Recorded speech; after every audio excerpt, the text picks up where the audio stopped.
making sure. Okay, I think I hear echoes. This means this is working. Okay, there's lights, there's sound, we're good. Hi. Hello, everybody. Welcome to this year's Philip K. Dick Awards. My name is Michael Hanscom. I am the award ceremony coordinator for NorwestCon, and I haven't been on stage with lights bright in a long time. I know there are people out there, but I can't see any of you. But welcome. This is the Philip K. Dick Awards got started in 1983. You'll hear a little bit more about that in a little bit, but so we're now at the 42nd year of these, which of course, as we all know, is a very auspicious number. Just a little bit, one of the things that got me into this was when I started coming to NorwestCon, discovered the ceremony. I thought, this is really neat. I started picking up the books and reading through them. So how many, I know there are a few of us who are into this, how many of you have read any of this year's nominated books? Quite a few. How many made it through all 6? Okay, there's a few, excellent, wonderful. As always, a really good slate of books this year. If you've read them, I hope you enjoyed them all. If you haven't read them, you've got some catching up to do. Really, I think that's all that's most important for me, just to say hello, welcome you. And just thanks to everybody who is here, putting this on. I also, I told them earlier, but I also want to just recognize the lighting design here. It is very first season Star Trek original series, and I am absolutely in love with it. But on that, I'll turn this over to Gordon Van Gelder. He is the award administrator, and we'll move on from there. So welcome.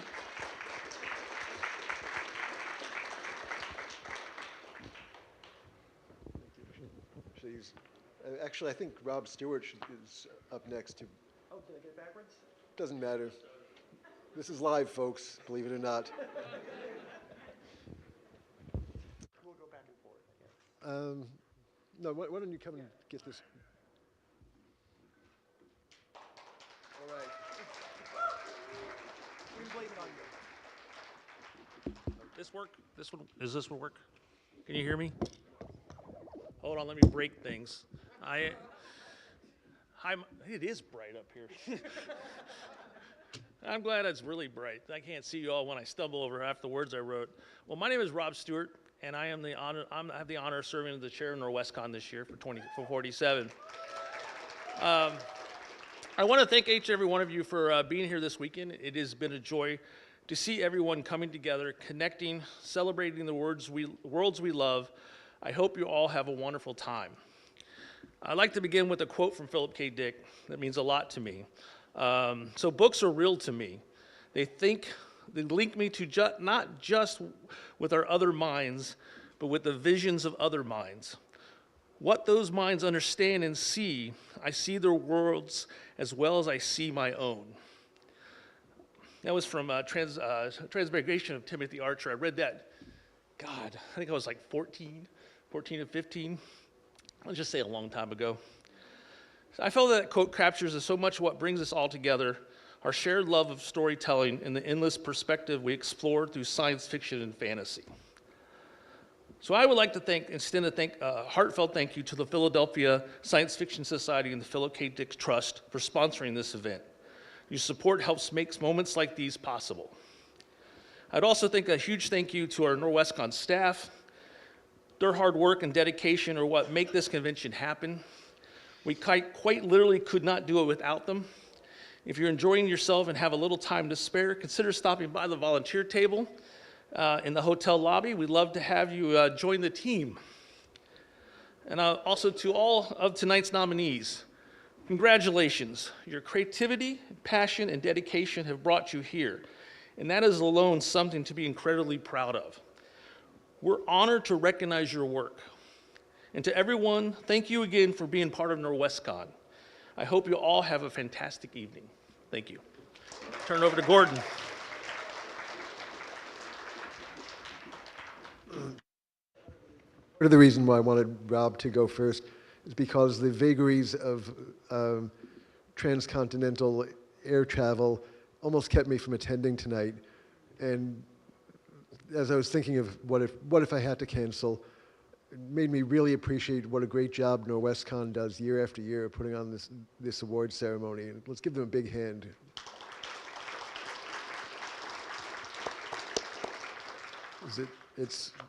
My gratitude is huge for the work that you guys have done for decades. And the work is, as we know, in celebration of the Philip K. Dick Award. The award was started shortly after Phil died, when I believe it was Tom Dish had a dream that Phil Dick should be honored with an award. I think Tom then had a dream 2 days later that someone else should do the work. Which is where David Hartwell and Paul Williams and Charles Brown stepped in, and a couple other people, and decided the way to remember Phil Dick's work was by, so much of Phil Dick's best work came out as paperback originals from Daw and Ace, and back in those days that was seen as the lowest form of publishing, and most reviewers wouldn't touch paperback originals, but fortunately readers flocked to them. And so the idea was that honoring Phil Dick's memory with an award that celebrated the best paperback original science fiction works in any given year. And that's what we've been doing for 40 plus years. And I think the results speak for themselves. Speaking of speak for themselves, I should use that segue in the future. One of the great things that we do is have the nominees each read a sample from their work. So before I stumble over any more stuff, why don't we get started with the readings? And I guess the first nominee, the first nominee on this year's PKD Award ballot is City of Dancing Gargoyles by Tara Campbell, published by the Santa Fe Writers Project. And I believe you want to come on up? They're right, it really is bright up here. But come on up, Tara. Oh, there you go.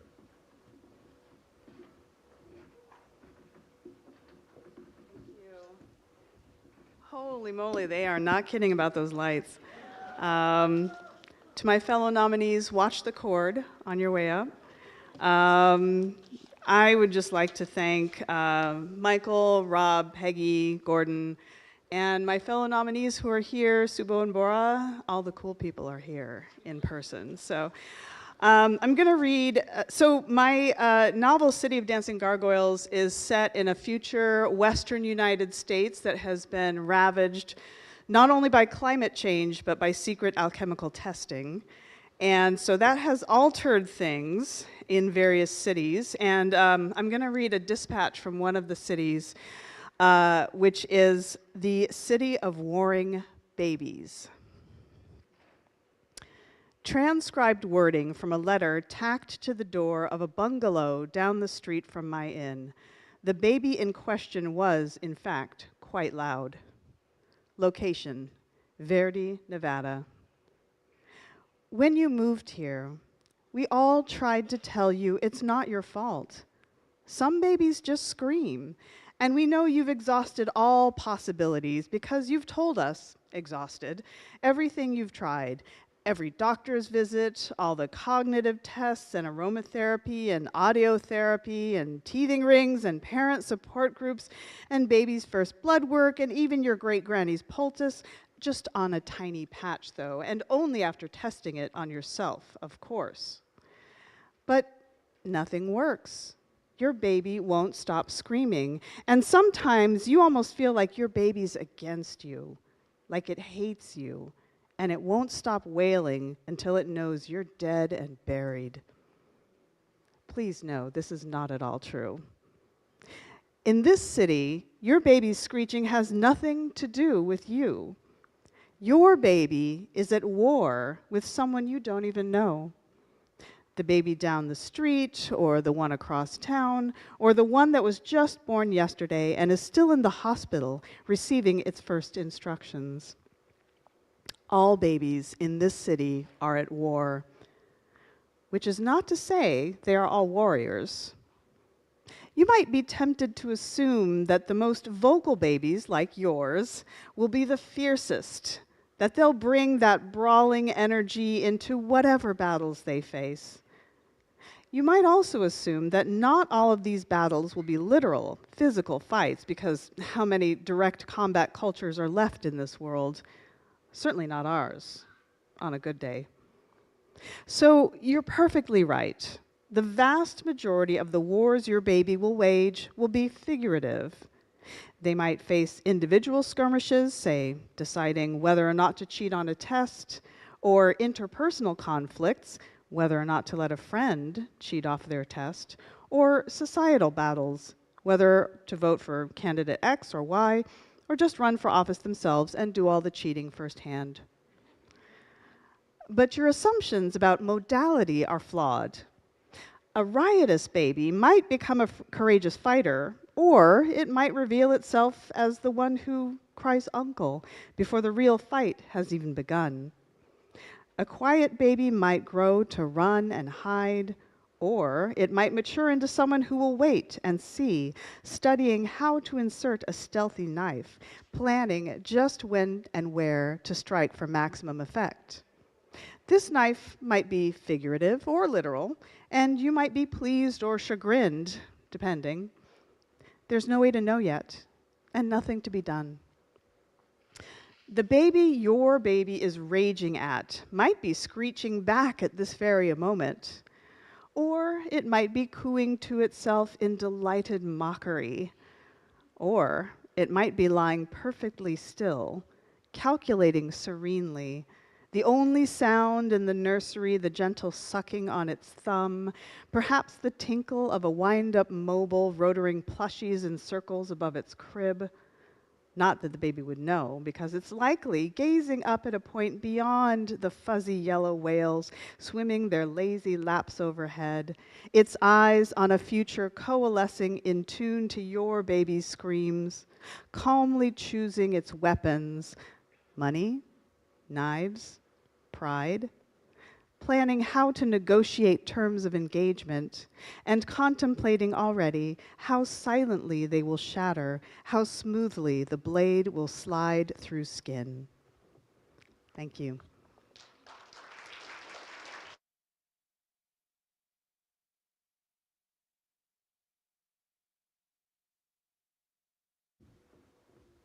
All right. Our next reading will be Bora Chung, reading from Your Utopia, Stories by Bora Chung, translated by Anton Herr from Algonquin Books.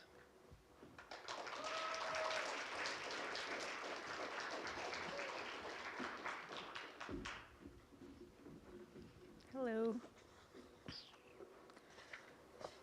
I'm going to read the last 2 pages of To Meet Her.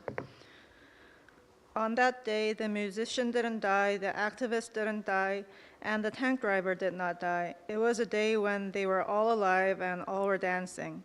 When all of them marched, shouted, demanded equality, when the Anti-Discrimination Act remained unenacted despite their efforts, which was why 2 years later, on a cruel spring day, discrimination killed Staff Sergeant Byun, the first out trans service member in our military. Discrimination has always killed people. Several lives were lost. I am very happy. I stared at the screen crying. I wanted to hear that so much. Now that I heard her say she was happy, I felt I could die right there, then and there, and that it would be totally fine for me. Well, for me, yes, but if I really died in the middle of her talk, how annoying that would be for everyone else. So I tried to stay alive as I cried my eyes out as quietly as possible. I thought of the subway on that chilly spring day, the chilly plaza where the yellow grass had not revived to green yet, the cries we shouted into the sun. Strength and solidarity to the change. We remember Staff Sergeant Byun Hee-soo. Thank you.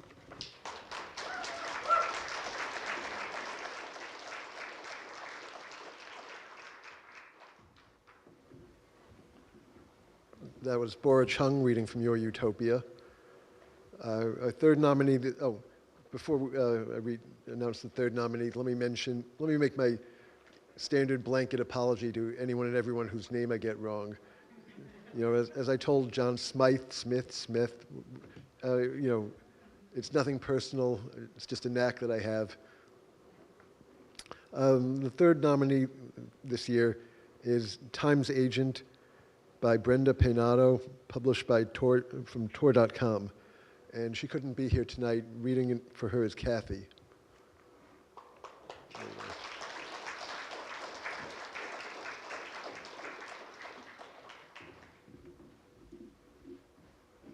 Okay, oh, wow. As many people have said, wow. And also, I'm a little shorter than everyone else. As Gordon said, I am not Brenda, but my name is Kathy, but I will be reading an excerpt from the first chapter of Times Agent. When the Institute's dispatch hums to life on my old watch, I am in the middle of celebrating the morning of my 38th birthday. A Frutero drone offers me a mango across my apartment's windowsill with its skinny legs. Supplicant position, I hold out my hands to receive it. The mango is dropped fat and heavy into my palms. It's an exorbitantly expensive new subspecies grown in PW 3751, owned by the United Future Fruit Company. My head link chimes with a sound of the debit hitting my account, and then the drone buzzes away from my window toward the new Malcyon. The mango rolls across my plate. I cross-hatch one golden slice, turn it inside out so it will splay. When I set that fire in PW 3751, the one that sent me into disgrace, it was in hopes that this mango and the others like it would never be produced. The literal fruit of my failure before me.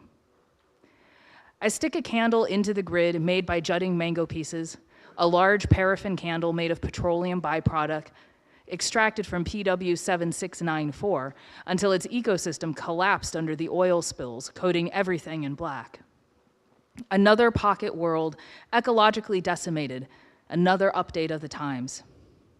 I light the candle, and it sputters and blazes the way I saw those mango fields go up in flames. Happy birthday, me. Embrace the new times, I was told when I emerged from PW 3845 after 40 years taken from me in the blink of a few seconds relative. I stumbled out of that PW into all that I'd lost in those 40 years. The Institute transformed, the entire world I knew scarred by war, my parents and daughter gone, nothing but my wife and the pocket world I wore around my neck as refuge. Well, look at me embracing it. No longer Agent Raquel Petra of the Institute, but I'm still celebrating. But I'm alone.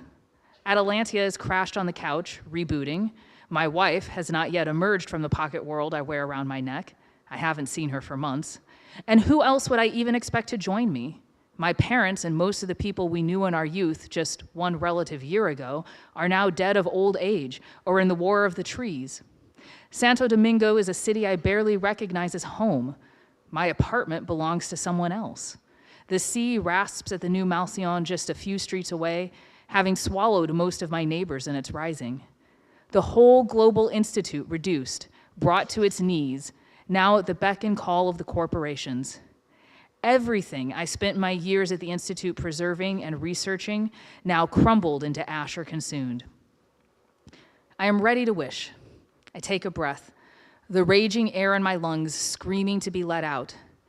I chant, I will not think about before. I will not think about before. But time never lets it be that easy, does it? Grief can make a single breath feel like 1,000 years. But when you want to stay in the moment forever, time is a hound that hunts you down. Time, my enemy. Time, the thief.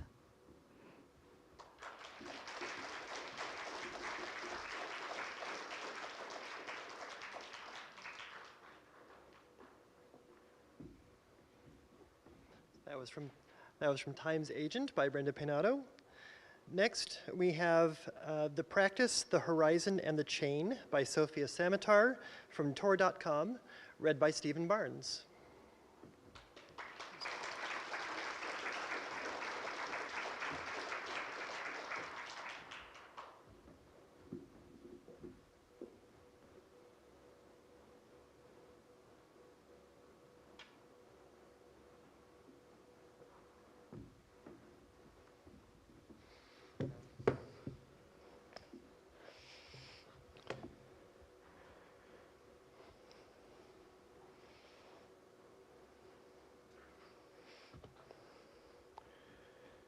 Yeah, the slight preface is that the book features a prophet, a man chained in the hold of his spaceship.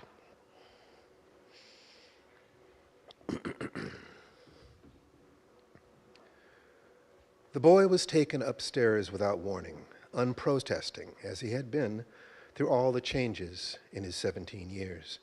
The shifts from cell to cell each time he outgrew the bolt on his ankle, and the doctor came to exchange it for a larger one, an operation performed with a tool the hold people called the mallet, which jarred the whole leg and sometimes made the blood spray from the ankle bone and caused a sense of queasiness and superstitious awe in the boy who would glimpse, for the instant during which the bolt and chain were removed, the shiny and alien-looking patch of underexposed skin on his leg, which, according to the prophet, housed the seat of the soul.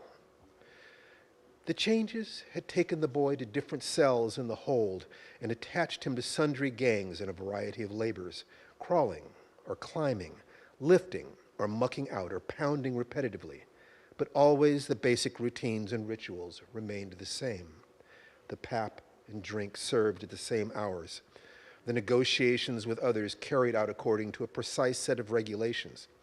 You did not toss and turn at night so as to not yank the others awake. You held your insides tight until it was time to use the jakes. If a man was sick, you gathered with others to truss him in the chains and carried your part of the extra burden without complaint.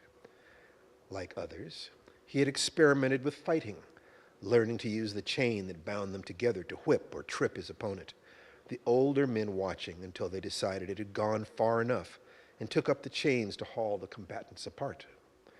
Like others, he had celebrated on feast days when they were given an extra drink and taken part in the complex chain dancing. On rest days, he played a game of pick or scatter. He had been put in the meat rooms and, through good fortune, managed to talk to the same girl twice. His life had been so ordinary that going upstairs in the lift, that brilliant box of light whose rays seemed to pierce his head from every direction, with its violent compressed air that made him sink down and sit on the floor among the guards who stood there smiling, as if their bellies were not being squashed into pap. He could think of only two reasons why he should be singled out and torn from his kin in this way: the pictures and the prophet.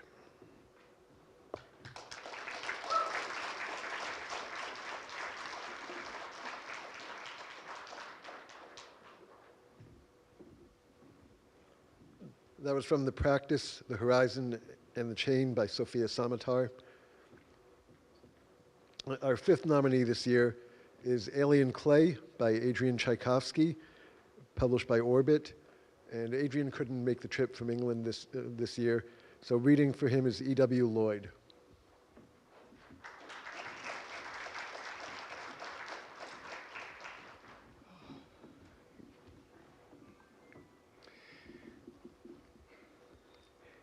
They say, never start a story with a waking. But when you've been hard asleep for 30 years, it's difficult to know where else to begin. Start with a waking, end with a wake, maybe? Hard asleep is, I am informed, the technical term. Hard because you're shut down, dried out, frozen for the trip from star to star. They have it down to a fine art. Takes 11 minutes, like clockwork. A whole ship full of miscreants who are desiccated down to something that can say, well, I was about to say survive indefinitely, but that's not how it goes, of course. You don't survive. You die, but in a very specific, flash-frozen way that allows for you to be restarted again, more or less where you left off at the other end. After all the shunting about that would kill any body, the permanent, non-recoverable kind of kill, who wasn't withered down. They pump you full of stuff that reinflates you to more or less your previous dimensions. You'll note there's a lot of more or less in this process. It is an exact science, just not one that cares about the exact you. Your thought processes don't quite pick up where they left off. Short-term memory isn't preserved. More recent mental pathways don't make the cut. Start with a waking, therefore, because in that instant, it's all you've got until you can establish some connection to other memories, older memories. You know who you are, but you don't know where you are or how you got there, which sounds terrifying, but then let me tell you what you're waking up into. Actual hell. The roaring of colossal structural damage as the ship breaks up all around you. The jostling jolt as the little translucent bubble of plastic you're traveling in is jarred loose and begins to tumble. A cacophony of vibration coming through the curved surface to you. The death throes of the vessel which has carried you all this way out into the void and is now fragmenting. There's a world below that you know nothing about, but not in your head right then. And above you are only the killing fields of space. The fact that there's a below and an above shows that the planet's already won that particular battle over your soul, and you're falling. The oldest fear of monkey humanity, the one which makes a baby's rubbery hands clench without thought. Such a fall from grace as never mankind nor monkey imagined. All around you, through the celluloid walls of your prison, you see the others too. Because it can't be hell without fellow sinners to suffer amongst. Each in their own bubble, sheared away from the disintegrating ship. Faces contorted in terror, screaming, hammering on the walls, eyes like wells, mouths like the gates of tombs. You'll forgive the overwrought descriptions. I'm an ecologist, not a poet. But mere biology does not suffice to do justice to the appalling sight of 100 human beings all revivified at once, and none of them understanding why, even as you don't understand why. And the vessel coming apart in the rack, and the world below, the hungry maw of its gravity well. Oh, God, the recollection of it makes me sick to my gut. And of all things, in the midst of that chaos, to remember, I am an ecologist. Out in space where there isn't even an ecology. Was there ever a less useful piece of self-knowledge?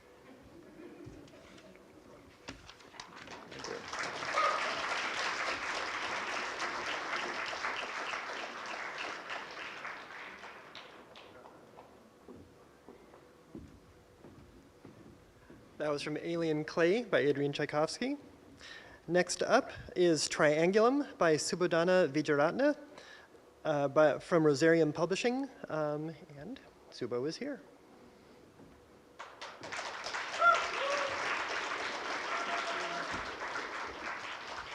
Oh, I'm blind. So for those of you who haven't read, my novel Triangulum is a space opera. It's set in the distant future, and humanity has been conquered by a species called the Triangulans, and their leader, the Dawn, presides over the solar system as basically a goddess empress.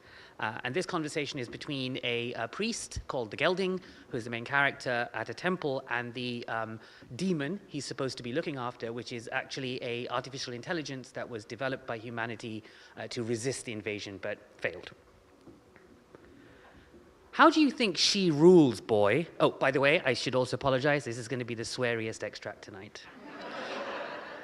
How do you think she rules, boy? Asks the soul. The Dawn. Do you think she's here with us now, compelling you to be loyal? No. There was no empire in the history of the universe that ruled without the cooperation, in some way, of those they ruled. Cooperation obtained through fear or violence, or by convincing them that what came before was so shit that they're better off oppressed than dead. You just called me genocidal, but there are worse things than death. There are barely 500 triangulans between the sun and the heliopause, and yet their empire has endured for 3 fucking millennia. Because everyone, like you, thinks it's the only way things can be. Do you know how fucking absurd that is? It's like a star watching a black hole eat its plasma and being grateful the stuff shines so bright on the way down. Who are you to tell people they're better off dead, says the Gelding. And anyway, what does any of that matter? That's the way things are. There's nothing you or I can do about it. Yes, there is. I calculated the probabilities. Oh, did you? Did you calculate the probabilities back when you were warlord of whatever?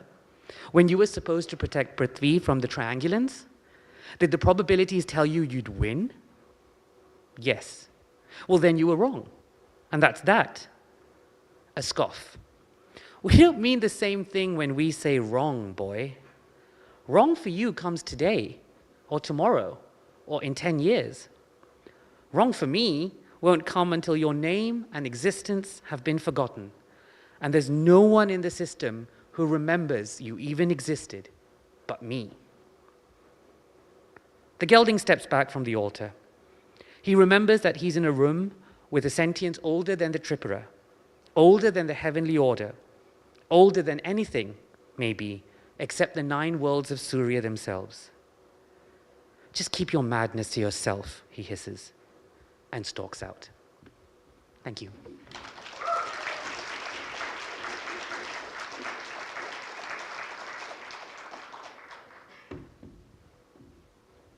That was from Triangulum by Wijeyeratne. And as I think you guys have gotten a good taste this evening, I think you'll agree that this year's nominees are really a terrific batch of very diverse works, from pocket universes to alien civilizations to generation starships to utopias. It's really one of the more diverse ballots I've seen in a few years. Let's not forget who came up with this ballot, because at the beginning Michael asked how many of you have read all 6 books, and a few people raised their hands. This year's judges went through more than 100 books to come up with this final ballot. So let's give them a big hand.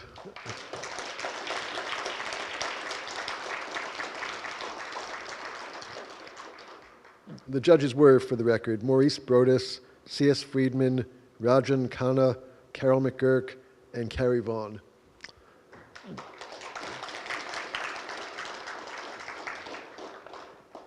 And, they spend all year reading the books and debating their merits back and forth.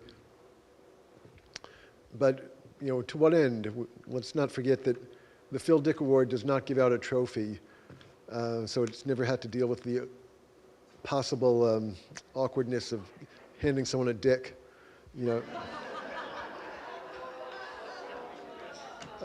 Thank you. I haven't used that gag in a few years.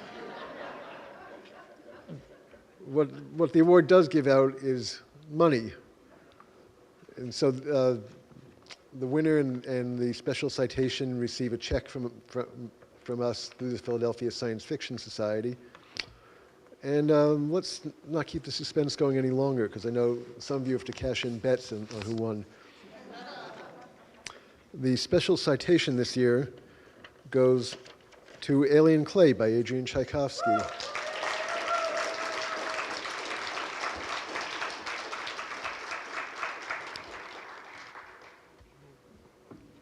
I believe we have someone here who's accepting the award for Adrian. Ah, good. That's your cue.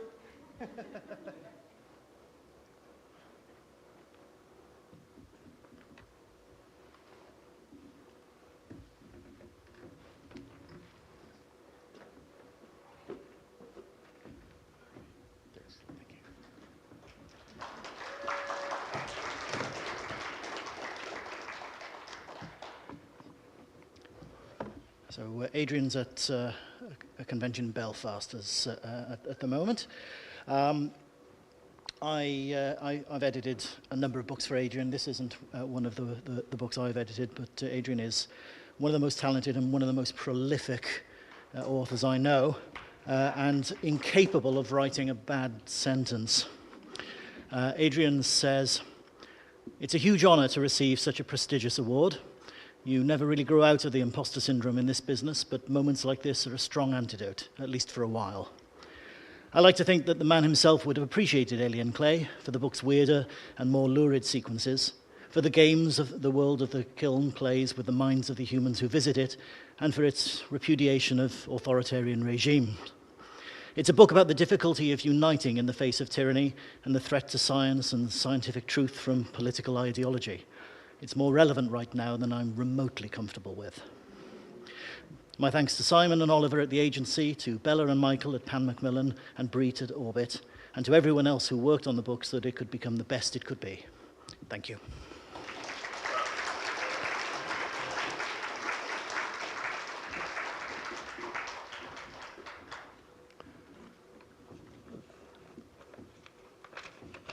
I'm not even going to do the shtick this year of dragging it out. But by the way, that reminds me, no. I do have to say, though, I keep expecting the dog to come over to the curtain over here and reveal the great and mighty Oz back there.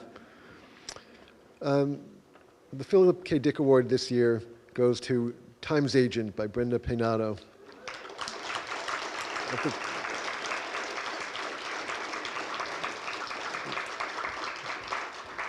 Do we have someone accepting on her behalf? We had someone who was accepting the award. Are they here? If not, I have an email from Brenda, Okay. which I will be able to pull up in just a moment. Okay. I did not prepare for this, unfortunately. I was busy holding the certificates. Just a quick moment. Oh, is someone doing the Jeopardy music? Dun, dun, dun, dun.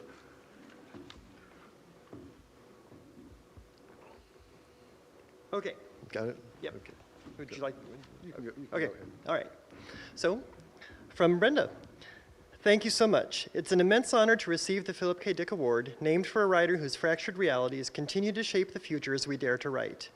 We live in a world that teaches us to monetize every breath, to sell our time, our attention, our desires. In Time's Agent, people barter their minutes, abandon their pasts. But both speeding up to our consequences and slowing down to each moment can reveal our deepest losses, our brightest hopes. I wanted to write a story for those out of sync with the world they've inherited, a story that might still offer the chance to love, to mend, to choose differently. I'm deeply honored to be in the company of the brilliant finalists this year. Your books each imagine bold, strange, and necessary futures, and I'm grateful to stand alongside you in this fractured, beautiful tradition of speculative fiction. I owe deep thanks to Anne Vandermeer, who acquired this book on just my pitch and then let me rewrite it from scratch, from draft to draft. Thank you for believing in my ability to shape it into something strange and urgent and whole. And to Eli Goldman, thank you for your brilliant editorial eye and care for this story. To my agent, Michelle Brower, thank you for your belief, your guidance, and your steadfast championing. I'm endlessly grateful. To my husband, who guards the pocket world in which I write.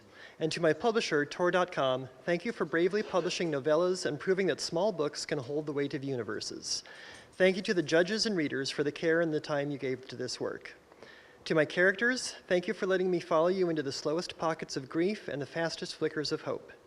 This book began as a confrontation with colonialism, corporate greed, environmental collapse, and with myself. I started this story when my daughter was just an idea I was grappling with, a feeling that I needed to contend with this broken world before I handed it to a child.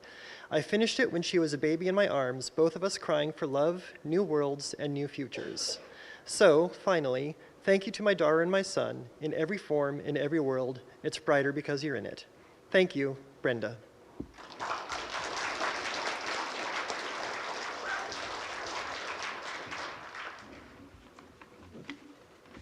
And well, I think that's about it for this year's PKD Award. We just this week got the 5 judges for this year's, for the award that will be given out next year. So any of you publishers out there who are listening in, through the live stream, check our website. We'll have the names up in a day or two, and send those books out to this year's judges, and maybe yours will be a winner next year. Okay, thanks everyone.